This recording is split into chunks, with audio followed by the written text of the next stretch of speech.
સવારમાં છે ને જો છાણ ભરે ભાઈ એમાં રેકડી ઉપાડી લીધી છે બધા ભેગા કરીને સીધા ઉકેડે. હાલ ગમતી હાલ બોલો.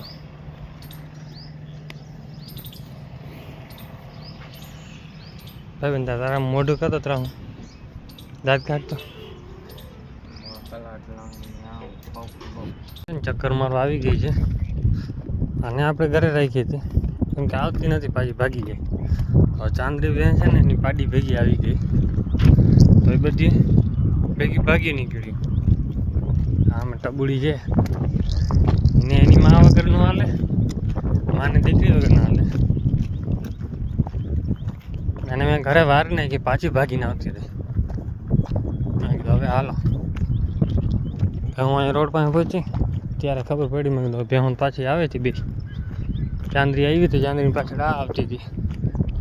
ભલે આવી ગયો હવે ઘડીક વાર અહીં ચક્કર મારી લ્યો પછી વહેલે ઘરે જ આવવા દો કેમ કે ટાઈમ પાસ તો કરો ને ભેહું ને અત્યારે રખડે છે. બાકી હવે ચારવાનું છે નહીં કાંઈ. નદીમાં પગ મોકરો કરે. વરસાદ તો થયો નહીં કાંઈ, ફૂલ અલર્ટ હતું તો ક્યાંક ક્યાંક થાય છે. જ્યાં થાય ત્યાં બકા કાઢી નાખે. જરૂર છે આપણે પણ આપણે થતું જ નથી. એટલે જે અમે નીકળી ગઈ ખાણ બાજુ. અહીંયા ખાણ બનાવી નહીં કે ઊંડી મશીન આટલે રાખી દીધા કે રાતે વરસાદ આવી જાય તો પાછા નીકળે નહીં. એ કારણે મશીન સીધા કાઢી લીધા છે બારે. હવે ચાલુ કરીને જવા દે પાછા અંદર. તો અત્યારે આપણી નદીમાં જો ચરે બે હું બધી ભેગી થઈ ગઈ. હવે પાણીમાં બેહવું આવે ને તો પાણીમાં બેસી જાય. જેને ના બેહવું હોય એ ચરવા મળશે. બધા આમ ભાગવાનું વધારે કરે છે કેમ કે પાછી વાર નાખશો એટલે ઘૂમરો ખાય. અડધી પોણી કલાક છે ચક્કર મારી લે. પાણી ખાડો અહીંયા ભાઈ મોટરથી ચાલુ કરીને ગાઈડો તો આ બાજુ નહીં કરતું કેમ કે હિટાજી ફસાઈ ગયું હતું. સાફ કરવા આવ્યો ને દીદી હવે કરો. ખાડો પાછો ભરાઈ ગયો હતો ને એવડો કેમ કે પાણી હાલી નીકળ્યું નદીમાં. કેમ કે આ રેચાળ જમીન છે. કેમ કે અહીંયા 4-5 જ વાડીઓ આવે છે ભાગમાં અને પાણી ઓલી બાજુ કપની આવી જાય એટલે પાણીનો ઉપાડ થાય નહીં. ના નદી કાંઠાવાળો વિસ્તાર બધે ફૂલ પાણી છે તો કોઈ ઉપાડ થતો નથી. ને કપનીની સામેની વાડીમાં પાણી નથી થાય. જો એટલું પાણી નથી જોડતું કેમ કે ચોમાસાની મોસમ જ માંડ શિયાળામાં 2 પાકી કે ઉનાળે પાણી ન હોય.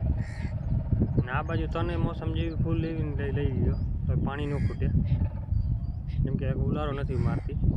એનું કારણ છે કે અહીંયા છે ને વધારે પડતો જો આ બાજુ એક નિશાળ આવી જાય અને બાકી બગીચો નીકળ નાખેલ છે એટલે એમાં એટલું પાણી જોઈ નહીં. એ બે ખેતર આ બાજુ છે એમાં એક ખેતરમાં આવે આમાં તો કાંઈ વાવવાનું હોય નહીં. ઓલી બાજુના સાઈડમાં છે દુકાનો કરેલી છે વધારે પડતી પેટ્રોલ પંપને રોડ કાંઠે તો એમાં કાંઈ થાય નહીં.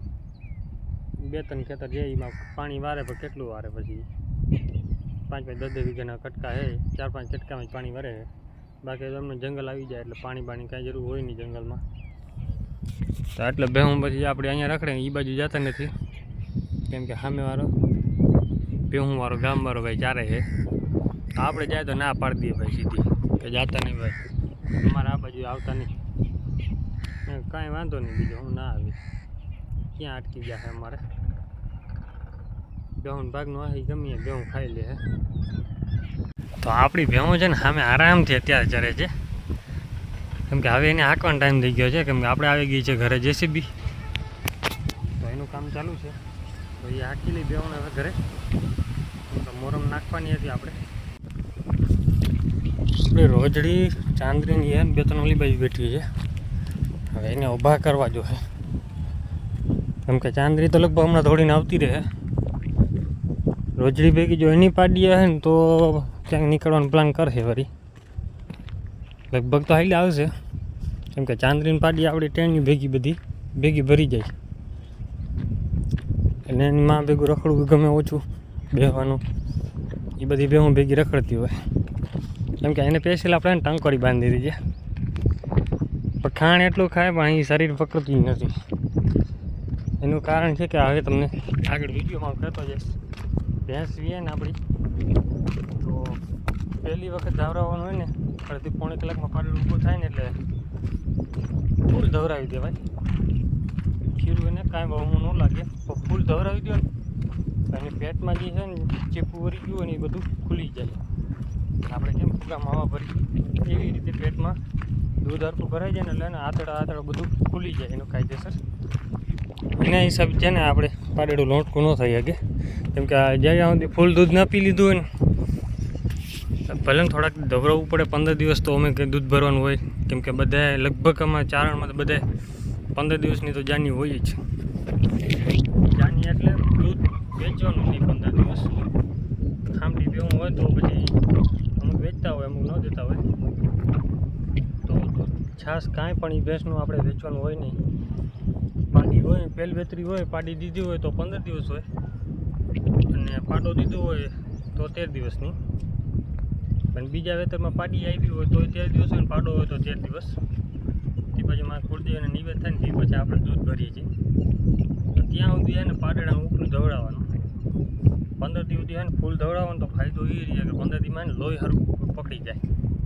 પાડેડું લોટકું થઈ જાય પછી દેવાનું એવું નથી. પછી ન દેવાનું આચર ધાવે અને પછી એને છાશ ઉપર ઉતારે થોડો.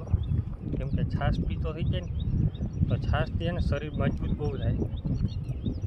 આપણે જે આમાં એકાદી બે છે ને એને છાશ બહુ પીતી હતી. એક આપણી જે પાછળ ચરે છે ને એ બેની એની જ છે વાડી. અને આપણે દોવામાં હોય ને એટલે થોડુંક વધારે ધવરાવી દીધા. ઘરે ખબર પડી જાય. હવે આપણો જીવ એવું છે કે ક્યાં હાલે નહીં. વાછડી બધીને એના ત્રણે આપણે ધવડાવી છે. કેમ કે મારે દોવાની હોય એટલે ફૂલ ધવડાવી દો. પછી ઘરે ખબર પડી જાય ને માં ખીજાય ને એટલે બીજે દી બીજો આઈડિયો મારવાનો. તમને આઈડિયો તમને દઉં છું. જો એ તમે સક્સેસ કરી શકો ને તો થોડુંક પાણી વધારે લઈ લેવાનું. આચર ધોવા જાઓ ને ત્યારે પાણી લેતું જવાનું. વધારે નહીં, લીટર 1.5 લીટર ના નાખતા. 1/2 લીટર જેટલું વધારે પાણી લેજો. આચર ધોતા વધે ને પછી એમાં એમ ધોવા માંડે. એટલે જ્યાં સુધી પ્રાહુણ આવે ને ત્યાં સુધી હેડ ન ફોડાય. પ્રાહુણ આવી જાય ને એટલે તરત પછી હેડ ફોડીને ગાય જોવાય ને આજુબાજુ ન દેખતા હોય ને એટલે ગાય ધોવા માંડવાનું. અને 1/2 લીટર દૂધ છે ને વધારે એ આપણી ભેં પાડેડી આટું રાખી દેવાનું. વાછડી હોય એના આટું. તો એવી રીતે પાવાનું એટલે વધારે ફાયદો રહીએ. ધોકા તો રાખતા હોય પણ થોડાક વધારે રાખવાના તો ફેર પડી જાય. અને આપણે એવી રીતે થોડી ચાકરી કરીએ અને જો આપણે દોતા હતા ને એ પાટી ફૂલ લોટકી દેખાય છે અહીંયાથી. એ વચમાં જે આ બાજુની ચરે છે ને અહીંયા જો કે હવે ભેહુંમાં આવે છે ને એટલે નબળી થઈ ગઈ છે. અને પાછું હું શું કરું, ભેહુંનો પાવડો હોય ને વાછડી હોય કે પાટી ભેગી ખીલામાં બાંધતો. ખીલામાં બાંધી દઉં ને એટલે શું છે કે ભેગી પાવરો ખાધા રાખે. એની માં ભેગું પાવરો ચાલુ રાખે એટલે ખાણ ખાતી થઈ ગઈ, દૂધ પીતી થઈ ગઈ, હરખી દૂધ પી લીધું પછી છાશને એ પાઈ લેવાનું એટલે કમ્પ્લીટલી તો ચાકરી થઈ જાય ફૂલ. પાછું તમારે જોવું ના પડે. અને જો ડૂબકી મારી ગઈ તો એ રીતે તમે કરો ને તો પાટેડું લોટકું રહીએ. પછી ખાંડની ચાર કરી રાખો ને પછી ભલે દૂધ તમે મુકાવી દો ને. જો કે 2.5-3 મહિના ભે અમુક ધાવા દઈએ, અમુક 15 દી ધાવા દઈએ પછી પાડેડાની જરૂર હોય નહીં. અમુક તો આપણી એવી ભેહું છે પાડેડું જોઈ ધવરાવાનું નહીં. જે આપણી ચાંદીવાળી પાડી છે ને એ હાથથી આપણે બીજી ભેને ધવરાવીનું છે. એ પણ જે આપણે આ બેને ને 2-3 પાડેડા ભેગા થતા. કેમ કે બીજી ભેહુંનું પાડેડું જોઈએ પણ ધવરાવેલી બટકી આપણી છે ને 3 થી 4 પાડેડા ભેગા ધવરાવતી. એટલે કે પહેલાંના આપણી આ ચેનલ ઉપર વિડીયો છે તમે જોઈ આવજો. એટલે 2 ચેનલ ઉપર તમને લગભગ જડી જશે. રામ બાંડેરી મિની બ્લોગ છે ને એ ચેનલ છે ને એમાં આપણે વિડીયો નાખતા હતા. કેમ કે આમાં બંધ થઈ ગયા હતા ને એના હિસાબે તો આપણે એને 2માં નાખેલા છે લગભગ વિડીયો. તમે 2માં ગોતીને જોઈ લેજો. કેમ કે એક હારે 3 થી 4 પાડેડા ધાવી જતા હતા ચોમાસાની સિઝનમાં. છૂટા હોય ને એટલે પછી ભેંને ધાવી જાય. બાકી આપણે શું છે કે વધારે ચાકરી ખાંડની રાખીએ પણ ખાંડમાં શું છે કે થોડું સરસોનું તેલ રાખો ને ચાલુ તો પાડેડું તમારું લોહી પકડતું જાય ને. જે કબજિયાત અંદર છે ને જે ડિવોર્મિંગ કરવી પડે એ જરૂર ન પડે. તેલ સરસોનું રાખો ને તો.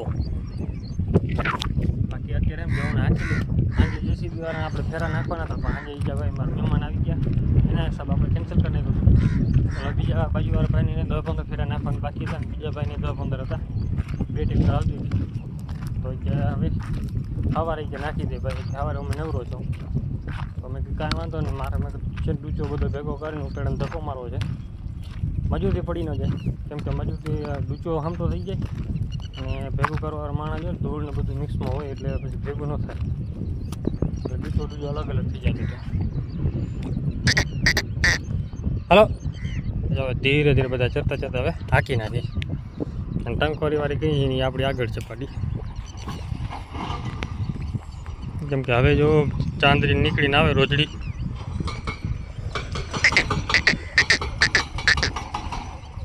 અહીંયા પટ્ટો પકડશે ને એટલે સીધી ઘરે ભાગી જાય.